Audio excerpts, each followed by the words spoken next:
Lioka toko 10.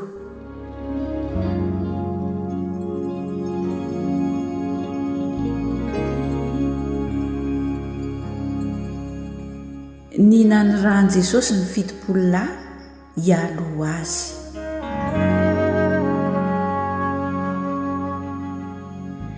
Ary noho ny afaka izany, ny Tompo nanendry olona hafa koa dia fito-polo lahy ka naniraka azy tsiroaroa hialoha azy any amin'ny tanàna sy ny tany rehetra izay efa halehany. Ary hoy izy taminy, be ny vokatra fa ny mpiasa ny vitsy. Koa amin'izany, mangataha amin'ny Tompon'ny vokatra mba hampandehana ny mpiasa hamoro ny vokatra. Mandehana, indro izaho maniraka anareo tahaka ny zanak'ondry eo ampovoan'ny amin'ny. Aza mitondra kitapom-bola na kitapom-batsy na kapa, ary aza miarahaba olona kory eny an-dalana. Ary izay trano hidiranareo dia lazao aloha hoe fiadanana ao amin'ity trano ity.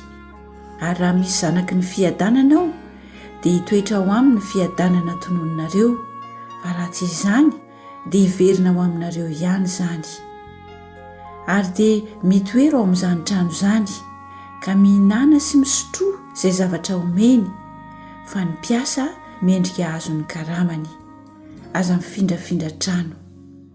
Ary izay tanàna iakaranareo ka mandray anareo ny olona dia hano izay zavatra roso eo anoloanareo, ary sy trano izay marary ao, ka lazao amin'ny olona hoe efa mbiakaiky anareo ny fanjakan'Andriamanitra. Fa izay tanàna iakaranareo ka tsy mandray anareo kosa ny olona dia makanesa eo amin'ny lalambe, ka lazao hoe nivovoky ny tanànareo aza izay miraikitra amin'ny tongotray dia fafanay hampanganareo, nefa aoka ho fantatrareo fa efa mbiakaiky anareo ny fanjakan'Andriamanitra. Lazaiko aminareo fa ho moramora kokoa ny ho amin'ny Sodoma amin'izany andro izany noho ny amin'izany tanàna izany. Lozanao ry Korazina, lozanao ry Betsaida, fa raha mba tany Tiro sy Sidona no natao ny asa lehibe izay natao teo aminareo dia ho nibebaka ela izy ka nitafy lamba fisaonana sy mipetraka amin'ny lavenina. Fa ho moramora kokoa ny ho amin'ny Tiro sy Sidona amin'ny andro fitsarana noho ny aminareo. Ary ianao ry Kapernao, asandratra hatrany an-danitra va ianao? Hahetra hatrany amin'ny fiainan-tsy hita ianao. Izay miaino anareo dia miaino ahy, ary izay mandaha anareo dia mandaha ahy, ary izay mandaha ahy dia mandaha izay naniraka ahy.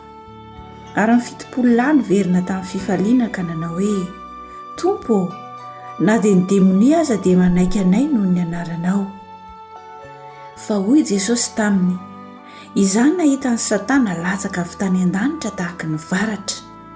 Indro efa nomeko fahefana hanitsaka menarana sy maingoka sy handresy ny hery rehetra nanany fahavalo ianareo, ka tsy hisy hampaninina anareo akory. Kanefa aza mifaly ianareo satria manaiky anareo ny fanahy, fa mifalia satria voasoratra any an-danitra ny anaranareo. Ary tamin'izany ora izany dia ravoravo tamin'ny fanahy masina Jesosy ka nanao hoe, mideranao aho raiko, Tompon'ny lanitra sy ny tany, fa efa nafeninao tamin'ny endry sy ny manan-tsaina izany ka nasehonao tamin'ny zaza madinika. Eny raiko, fa izany no sitrakao. Ny zavatra rehetra dia efa natolotry ny raiko ahy, ary tsy misy mahalala ny zanaka afa-tsy ny ray, ary ny ray afa-tsy ny zanaka sy izay tian'ny zanaka anehoana azy. Ary nitodika tamin'ny mpianana izy dia nilaza tamin'ny manokana hoe, sambatra ny maso mahita izay hitanareo. Fa lazaiko aminareo fa mpaminany sy mpanjaka maro ny naniry hita izay hitanareo fa tsy nahita, ary naniry hare izay renareo fa tsy nahare. Ny namaliany Jesosy ny mpahay lalàna anankiray sy ny nanaova ny fanoharana ny amin'ilay Samaritana tsara fanahy. Ary indro nisy mpahay lalàna anankiray nitsangana ka naka fanahin Jesosy hoe, mpampianatra ô, inona no ataoko handovako fiainana mandrakizay?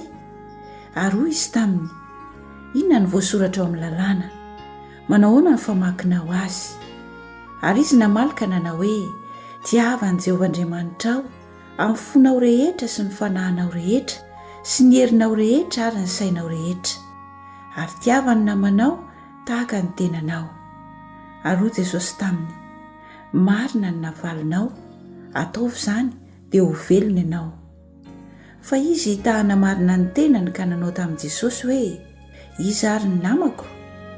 Ary Jesosy namalika nanao hoe: misy lehilahy anankiray nidina avy tany Jerosalema ka ny Jeriko ka azo ny jiolahy. Dia nendaha ny lambany sady nokapohiny izy, dia nilaozany rehefa saika maty. Ary sendra nisy mpisorona anankiray nidina avy tamin'izany lalana izany, ary raha nahita an'ilay lehilahy izy dia nandalo azy. Ary toy izany koa ny levita anankiray izay tonga teo, dia nahita azy nefa nandalo koa. Fa nisy kosa Samaritana anankiray nandeha tamina lehany ka tonga teo aminy, ary noho nahita azy dia onena. Dia nanatony izy ka nofeheziny feriny sady nasiany diloilo sy divay. Dia nampitaingeniny tamin'ny bibiny izy ka nentiny ho any amin'ny tranom-bahiny dia notsaboiny. Ary noho ny ampitson'iny dia naka-dena roa izy ka nomeny ny tompon'ny tranom-bahiny sady nanao taminy hoe: tsaboy izy, ary na ohatrinona ny laninao mihoatra noho ireto dia honerako rehefa miverina aho.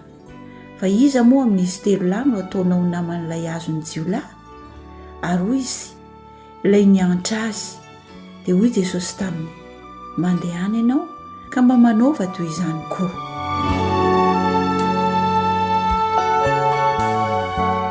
Ny amin'ny Marta sy Maria. Ary raha nandeha izy ireo dia niditra teo amin'ny vohitra anankiray Jesosy. Ary nisy vehivavy anankiray atao hoe Marta nampiatrano azy ho ao an-tranony. Ary izy nanana rahavavy atao hoe Maria izay nipetraka teo anilan'ny tongotry ny Tompo ka nihaino ny teniny. Fa Marta sahirana tamin'ny fanompoana be, dia avy izy ka nanao hoe: Tompoko, moa tsy mampaninona anao va ny amelan'ny rahavaviko ahy hanompo irery?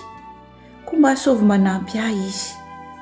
Fa ny Tompo namalika nanao taminy hoe: Marta, Marta, maro hoina sy maro ireny ianao, nefa zavatra iray loha no ilaina. Fa Maria no efa nifidy ny anjara tsara izay tsy alaina aminy.